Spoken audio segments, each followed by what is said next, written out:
Yes, that actually happened. And the man once known as Puff Daddy as Love is now being side-eyed by a jury that straight up laughed during his defense. We are talking about full humiliation. And it's only week 1. This story is far from over. The trial is just getting started, and every day brings new revelations. If you want to stay informed and ahead of the headlines, make sure you hit that subscribe button. We're covering the courtroom, the fallout, and what this means for the future of hip-hop. Don't miss a beat. Subscribe now. Let's break it all down, because this trial? It's turning into the biggest celebrity courtroom collapse since Johnny Depp's scented courtroom candles or whatever was going on with Tory Lanez's hairline defense. But unlike those cases, this isn't about headlines or he said/she said drama. This is about sex trafficking, racketeering, conspiracy, and a federal government that clearly did not come to play. Diddy walked into this trial thinking he was still running the narrative, that he could just shrug off the allegations like a bad remix. Plea deal? Rejected. He wanted to fight. He told the press, told his fans, told anyone who would listen, this is all lies. This is all consensual. This is all personal vendettas. Well, he got his wish. The fight is happening. And spoiler alert, he's losing. Badly. Because the prosecution came in swinging. They didn't just bring allegations. They brought documents. Flight logs. Shell company records. Deleted texts that were recovered. One of them included the line, "Only verified girls in the suite tonight," which sounds less like VIP service and more like a line from a Netflix true crime voiceover. And don't get it twisted, this isn't just one person accusing him. This is multiple witnesses, multiple years, and an entire alleged network of control, NDAs, bribes, and hush money moving through accounts labeled things like event management and guest outreach. Meanwhile, Diddy's legal team is in full panic mode. On day 2, they tried to get half the evidence tossed on the basis that it was prejudicial. And the judge, he literally said, if the facts are damaging, that's not prejudice. That's prosecution. Let me say that again. If the facts are damaging, that's not prejudice. That's prosecution. Direct from the bench. You could feel the oxygen leave the room. That's not just a legal ruling. That's a full-on roast. And this isn't some cranky no-nonsense judge either. This judge has been calm, deliberate, and fair from the start. So when even he's making barbed comments at the defense table, it's not looking good. And the jury, they lost it. People laughed. One juror apparently covered her mouth to keep from grinning. Another just looked at Diddy and shook his head. Now, let's pause and talk about what it means when a jury laughs during your felony trial. That's not just bad optics. That's the jury starting to mentally check out on your side.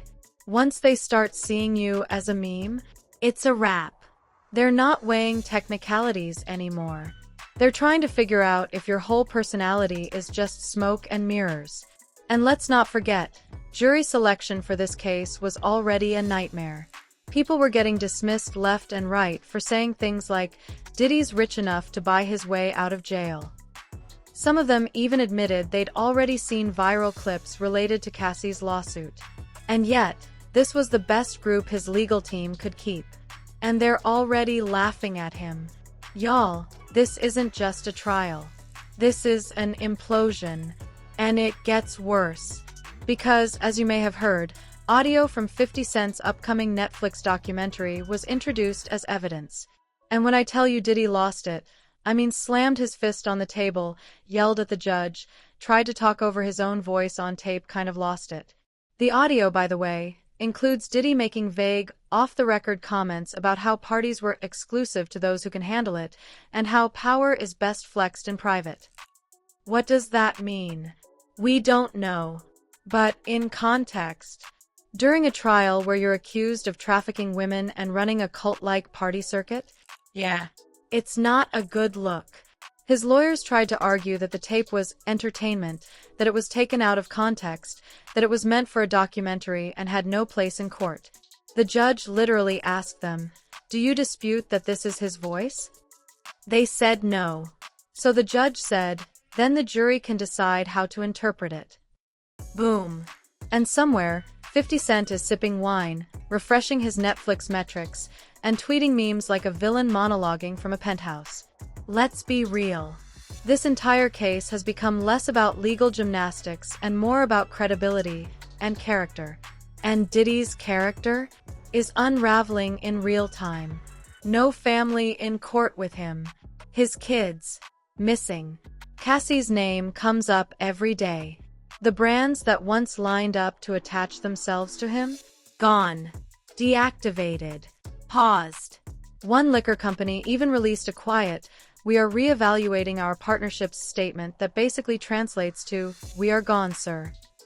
And the media? Oh, they're circling like vultures. There are lines outside the courtroom every morning. Reporters trading notes. Sketch artists capturing his sweaty brows and hollow stares. And inside the room, it's all unraveling. Testimony after testimony paints a pattern. Allegations that women were flown out under the pretense of work, only to be isolated, surveilled, and trained on what was expected. That gifts came with strings. That resistance came with consequences. That NDA after NDA was used not to protect privacy, but to enforce silence. And Diddy's response? That they're all lying. That this is coordinated. That he's the victim. But here's the problem. If one person lies, maybe you've got a case. If two do, still possible. But when 5, 6, 10 stories start aligning in tone, behavior, logistics, and timestamps, you're not arguing with people, you're arguing with reality. And that's exactly what the jury is seeing. A man trying to argue with a version of reality that's no longer under his control. Gone are the handlers. Gone are the curated Instagram posts. Gone is the money shielding him from public scrutiny. Now it's just him. His voice. His paper trail. His mess. And a jury that, frankly, looks entertained. So where does this go?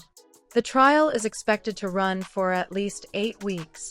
There's talk of multiple celebrity witnesses. Some names already floated include Christian Combs, Justin Combs, and even more A-listers whose PR teams are already in DEFCON 5. Because this case is not just about Diddy. It's about everyone who stood close, heard things, saw things, and said nothing.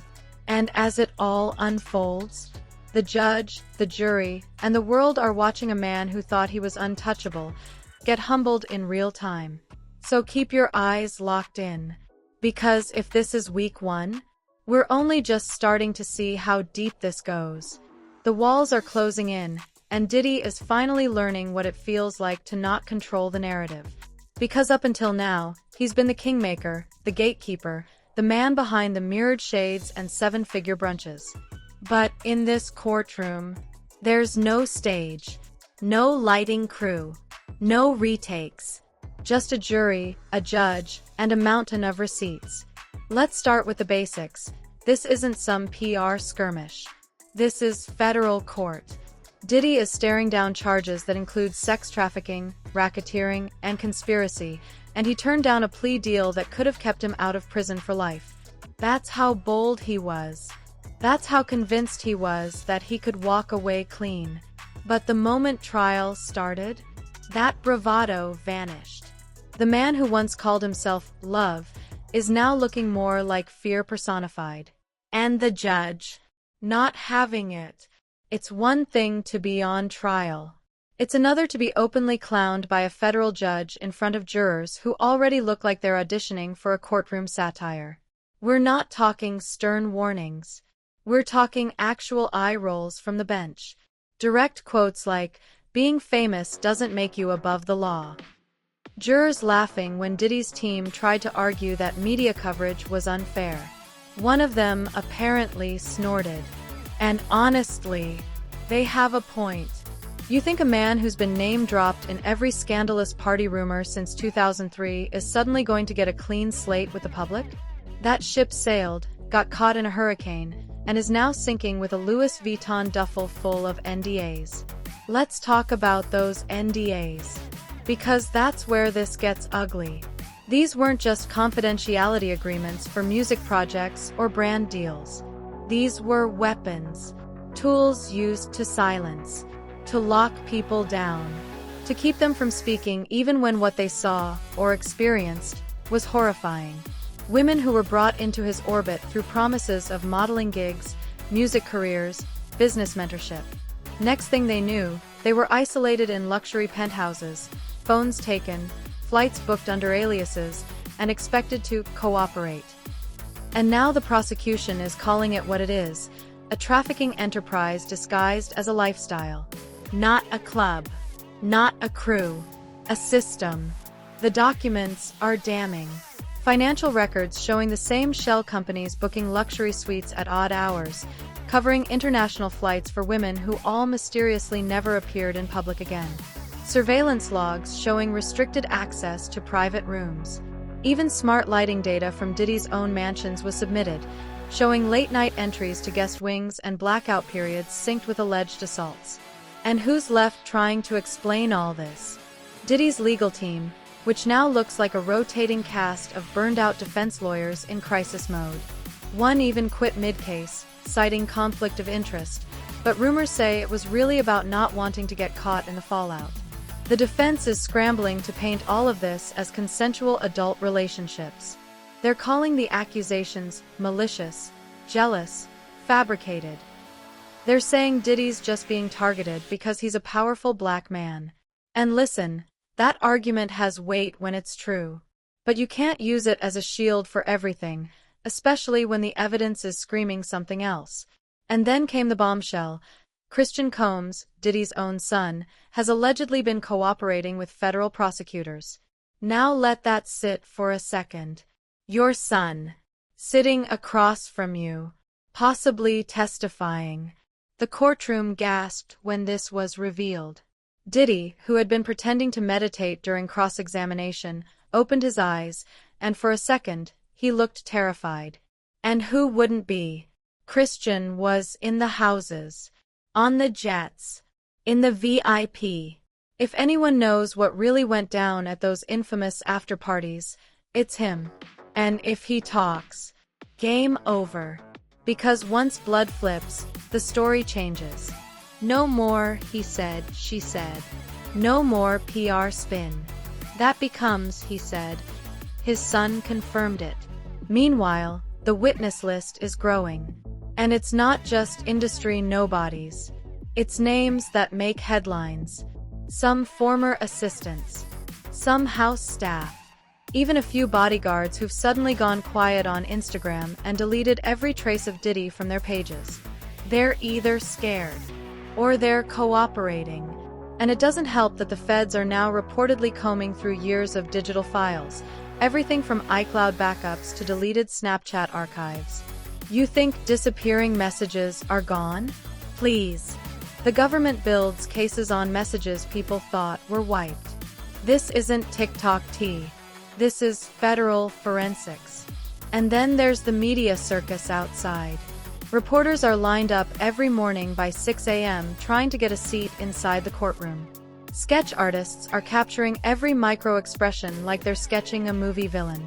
One outlet said the vibe in the courtroom is like a slow-motion car crash with designer shoes. Even Diddy's wardrobe choices are being dissected. He wore the same suit 2 days in a row, something that, for a man known for $1,000 socks, felt off. Rumors started flying that he was trying to look humble. Some said it's because his stylists dropped him. Others whispered he's trying to play the broken man defense. Either way, it's not working. Because humble doesn't land when the judge is reading you for filth and the jury is barely holding in laughter. This man used to walk into any room and own it. Now he walks into court and can't even look up. That's not humility. That's collapse. And don't forget the 50 Cent effect.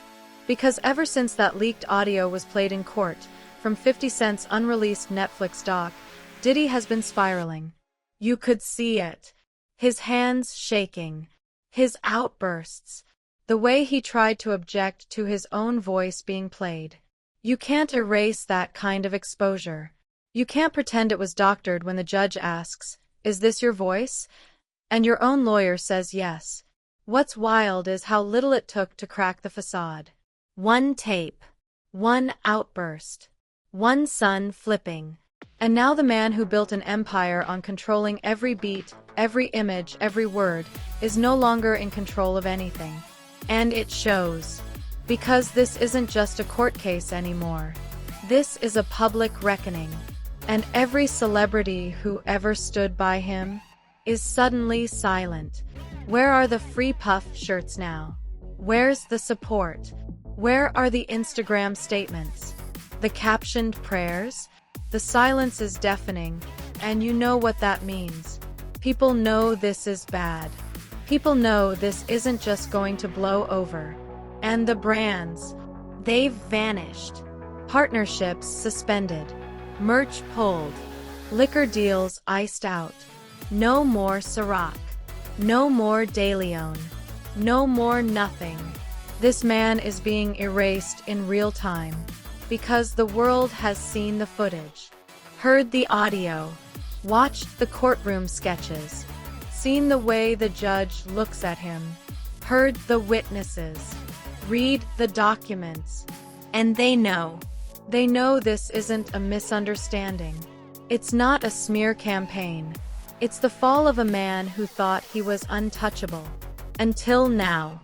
We are now deep into the trial, and what's becoming crystal clear is that this isn't just a case about crimes, it's a case about culture, power, celebrity, and what happens when all three collide in the worst possible way. Let's talk about what's happening behind the scenes. Because while Diddy is putting on his best courtroom poker face, there's a full-on crisis response happening in the shadows. PR teams have gone radio silent. Crisis managers, burning through their hourly retainers. Media strategists, quietly removing all mentions of Diddy from future brand collaborations, partnerships, and archive footage. You know what that is. That's industry exile in motion. And here's the part that really stings. The unspoken panic among other celebrities. Not the ones with a few party photos. No. We're talking about the ones who were regulars. The ones who kept going to those mansion weekends even after the rumors. The ones who knew to keep their phones off, not just because they were being respectful, but because they were told, "You don't want anything leaking out of this one." You think prosecutors don't have those names? They do. They're not dumb. They're holding on to them like wild cards, waiting for the right moment to slide those photos, those text messages, those flight logs right across the courtroom and say, "Recognize anyone?" And if you think they won't, let me remind you, we've already seen Cassie, Michael B., Jordan, Kid Cudi, Mike Myers, and even Robert Downey Jr. pulled into this chaos during jury screening. So now people are sweating. Because when celebrity names show up in court documents, even without being charged, it becomes a matter of public record. And once that happens, it's open season. Headlines. Think pieces. YouTubers like us reading your name out loud while side eyes go flying across the internet. But it's not just celebrities. Let's talk about the staff. You know how every rich and powerful person thinks they're invincible because the help will never talk? Yeah, that's changing. Fast. We're hearing rumblings that former drivers, private chefs, live-in housekeepers, and guest coordinators have been quietly subpoenaed. These are people who weren't guests. They were working. They were there when the guests left. They were cleaning up after the parties, doing laundry with God knows what stains, cataloging guest bags full of designer gifts and other things. These folks don't have NDAs. Or if they did, the feds don't care. In federal trafficking cases, NDAs are nothing but paper confetti. Once prosecutors establish a pattern of criminal activity, your private agreements are just more evidence of a cover-up. And here's the part that's going to send a chill down your spine. They're not just testifying about Diddy. They're testifying about the environment. Because even if Diddy's team tries to argue that he never physically committed an assault, the prosecution is laying out a much bigger picture. A system, a culture, a machine that operated behind velvet ropes and private jets. That involved not just what he did, but what he allowed, what he enabled, what he covered up. That's conspiracy. That's RICO territory. And yes, the word racketeering sounds like a mob movie, but make no mistake. What they're alleging is that Diddy ran a criminal enterprise under the guise of entertainment. One that used money, status, travel perks, luxury gifts, and legal threats to pull people in, keep them in line, and spit them out. Now let's get into one of the wildest moments this week. A juror who admitted on record to having seen some of the alleged Diddy Cassie hotel footage. The judge asked if they could remain impartial. The juror said, "Yes." But everyone in the courtroom knew, no, you can't. Because once you see something like that, even in a blurry phone recording or a redacted court leak, it changes how you view the defendant. Diddy isn't just Sean Combs anymore. He's that guy in the video. He's the one from the headlines. He's the face of the scandal that everyone's whispering about at dinner parties and group chats. And yet Diddy still acts like he's going to finesse his way out of this. Like this is just a misunderstanding that can be handled with a slick statement and a handshake. No, sir. The judge is clocking him. Every time he sighs. Every time he whispers to his lawyer like he's micromanaging a marketing campaign. Every time he sits there stone-faced while someone describes events that would traumatize any decent human being. The jury sees it too. And it's not just what Diddy says. It's what he doesn't say. The way he refuses to look at witnesses. The way his lawyers object before certain names are even finished. The way he perks up only when financial records come out, like he thinks money will save him again. That's the old game. And this isn't that trial. Now let's talk about the shell companies. Because this part of the case, it's where the paperwork turns into evidence of intent. The prosecution has traced payments from multiple LLCs, some registered in Delaware, others offshore, back to travel bookings, luxury accommodations, and wire transfers to consultants and personal services.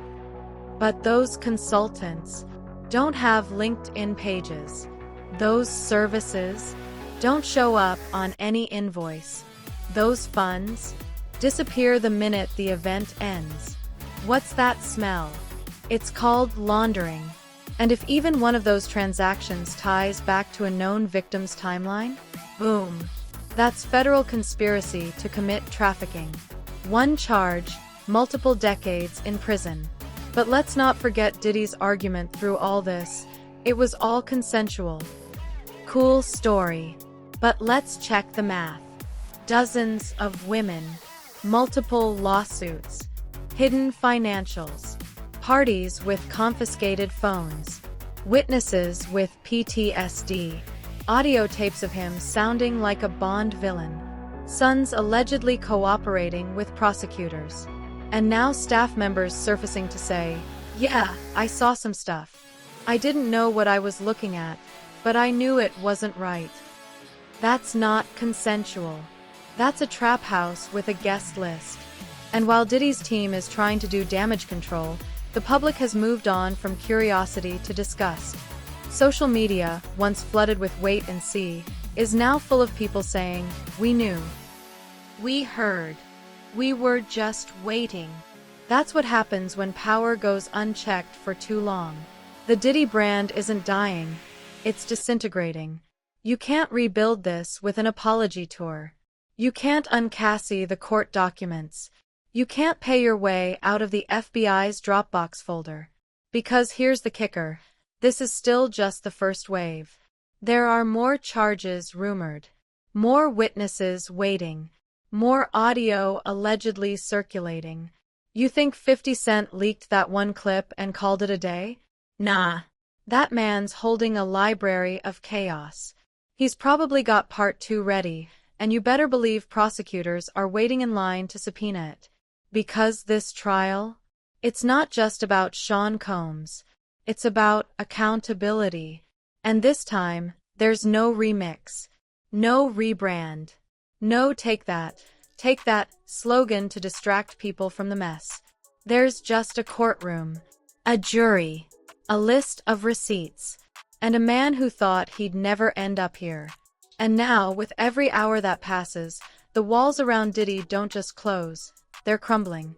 From the courtroom tension to the paranoia creeping into every corner of the music industry, this is no longer just a legal battle.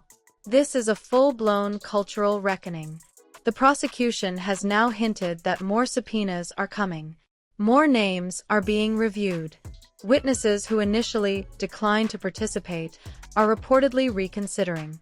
Because here's the thing, people are starting to feel safe enough to talk.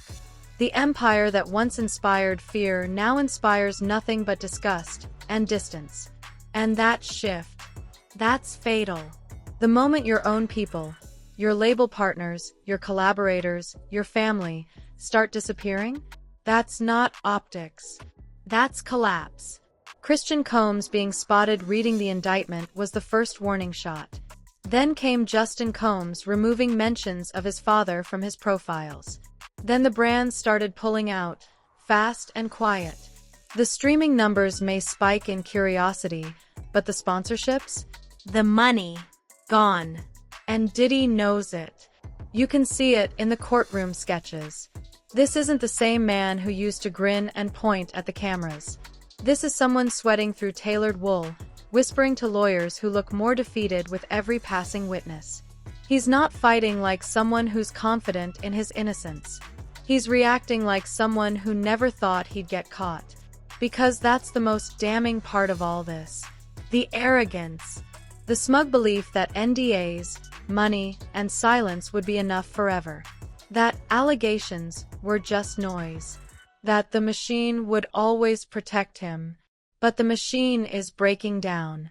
And now the world's watching, not to see how this ends, but to see how much deeper it goes. Because when a man like this falls, he doesn't fall alone. People get dragged with him. Associates, allies, enablers. Everyone who looked the other way or cashed a check to stay quiet. Some of those people are sweating right now. Some of them are already speaking to lawyers. Some are about to become Exhibit C in a case that's still very much growing. And if Diddy thought this would be a quick trial with a quiet end, he's dead wrong. This is going to be long, public, brutal. And when it's over, the industry he once ruled may never let him back in. Because the narrative is no longer in his control. The judge owns the tempo. The jury owns the verdict. And the public, they've already made up their minds. So if you're watching this, ask yourself, what's left to defend? The legacy? Stained. The business? Collapsing. The reputation? Shattered. The man? Cornered. And the next few weeks? Only more explosive from here. So let's hear it. Do you think Diddy's done? Can any amount of money or power undo the damage that's already been done in that courtroom? Or is this finally the moment when Hollywood's silence machine finally breaks? Drop your thoughts in the comments. Like, subscribe, and stay locked in, because if you think this story's over, just wait until the next witness takes the stand. This is Hollywood justice. No retakes, no edits, and no mercy.